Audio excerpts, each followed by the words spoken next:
భావన దీని కథ ఏంటి అనేది యుక్తాహార విహారస్య యుక్త చేతస్య కర్మసు యుక్త స్వప్నావబోధస్య యోగో భవతి దుఃఖః. మనకి దుఃఖాలు ఎందుకు వస్తున్నాయి, ప్రాబ్లమ్స్ ఎందుకు వస్తున్నాయి, కష్టాలు ఎందుకు వస్తున్నాయి, బాధలు ఎందుకు వస్తున్నాయి అనే దానికి ఈ శ్లోకంలో ఉన్న తాత్పర్యం చెప్తాను. యుక్తాహారము అంటే శాకాహారం. ఇప్పుడు మాంసాహారం ఉంది, శాకాహారం ఉంది, రెండు రకాలు చెప్పారు. మాంసాహారంలో ఒక జంతువు ఉంది, దానికి ఏం బాధ ఉందో తెలియదు, దాంట్లో ఉండేటువంటి జబ్బులు ఉంటాయి, దాన్ని కట్ చేసి మనకు అమ్ముతున్నాడు, మనం తింటున్నాడు, దాని ప్రభావం మన శరీరం మీద పడుతుంది. అందువల్ల అది దూరంగా పెట్టండి అంటున్నారు. ఆరోగ్యమైన జంతువు తీసుకొని తింటే దానికి ఏం ప్రాబ్లం లేదు. అట్లనే ఈ శాకాహారం, యుక్తాహారం అంటే శాకాహారం. శాకాహారం తినే వాళ్ళకి మైండ్ బాగా పనిచేస్తుంది, జీర్ణశక్తి బాగుంటుంది, సమస్యలు ఉండవు. అది యుక్తాహార. తర్వాత యుక్త చేతస్య కర్మసు అన్నారు. అంటే మనము విహారం, మనం అక్కడ ఇక్కడ విహారాలకు వెళ్తుంటాం. ఎందుకు వెళ్ళాలి? ఒకటే చోట ఉంటే మనస్సు ఏవి పనిచేయదు. కొన్ని విషయాలు చూడాలి, కొన్ని అది చూడాలి, ఇది చూడాలి.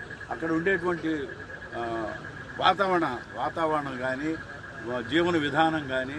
ఇప్పుడు మనం ఇతర దేశాలకు ఎందుకు పోతాం? మనం అక్కడ కొన్ని మంచి మంచి దృశ్యాలు ఉంటాయి, అలాంటివి చూడాలి. జలపాతాలు ఉంటాయి, పెద్ద పెద్ద బిల్డింగ్లు ఉంటాయి, కొండలు ఉంటాయి, రకరకాల వాతావరణాలు ఉంటాయి, అటువంటివి చూడాలి. పూలు, ఎన్ని రకాల పూలు ఉన్నాయి, ఎన్ని రకాల ఉన్నాయి. ఇవన్నీ విహారంలో అవన్నీ మనసుకి ఆహ్లాదం కలిగించేటువంటి ఇవి ఉన్నాయన్నమాట. అదేవిధంగా తినటంలో కూడా శుభ్రంగా మనం బాగా రుచిగా ఉందంటే ఎక్కువ తింటాం.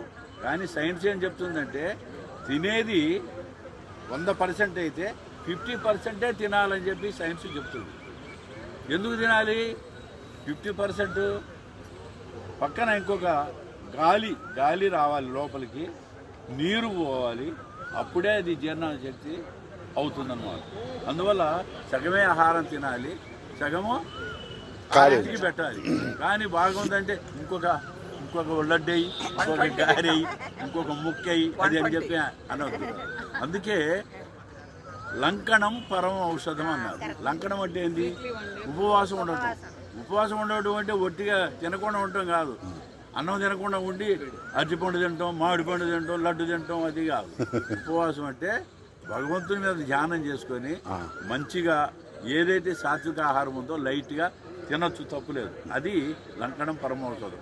జబ్బులు వచ్చినప్పుడు కూడా చెప్తారు, రే ఈరోజు ఏం తినదురా నువ్వు అంటే దాని అంతటా అదే సెట్ అయిపోతుంది, జబ్బులు పోతాయి. అదేవిధంగా ఈ శ్లోకం లాస్ట్లో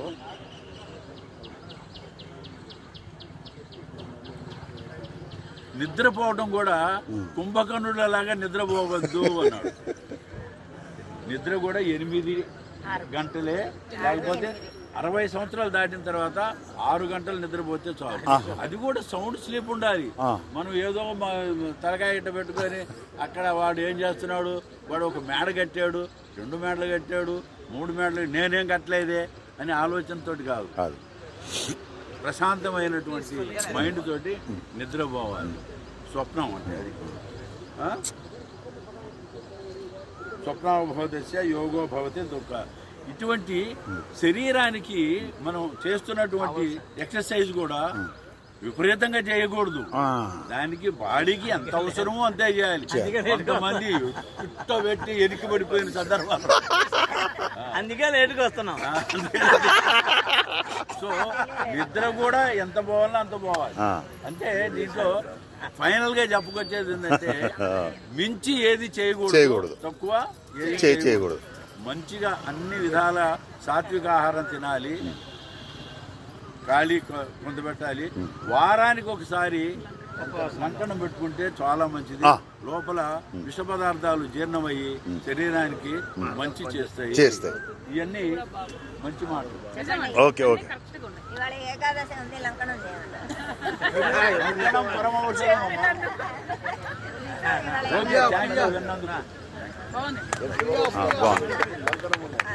బాగా చెప్తున్నారు, క్లాప్ కొడుతున్నారా?